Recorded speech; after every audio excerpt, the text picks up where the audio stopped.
پاکستان کی جانب سے ایران اور امریکہ کے درمیان کشیدگی کم کرنے کے لیے ایک اہم سفارتی پیش رفت سامنے آئی ہے۔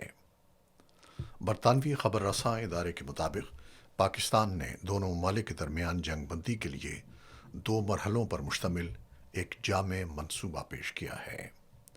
اس منصوبے کے پہلے مرحلے میں فوری جنگ بندی، جبکہ دوسرے مرحلے میں مستقل امن معاہدہ طے کرنے کی تجویز دی گئی ہے۔ مجوزہ فریم ورک کے تحت جنگ بندی کے فوری نفاذ کے ساتھ ساتھ آبنائے ہرمز کو دوبارہ کھولنے کی تجویز بھی شامل ہے۔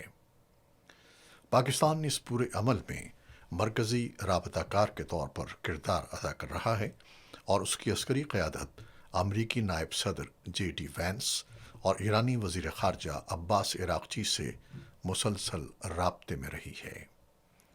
ذرائع کے مطابق اس ممکنہ معاہدے کو اسلام آباد ایکارڈ کا نام دیا جا رہا ہے، جس میں 45 روزہ عبوری جنگ بندی بھی زیر غور ہے۔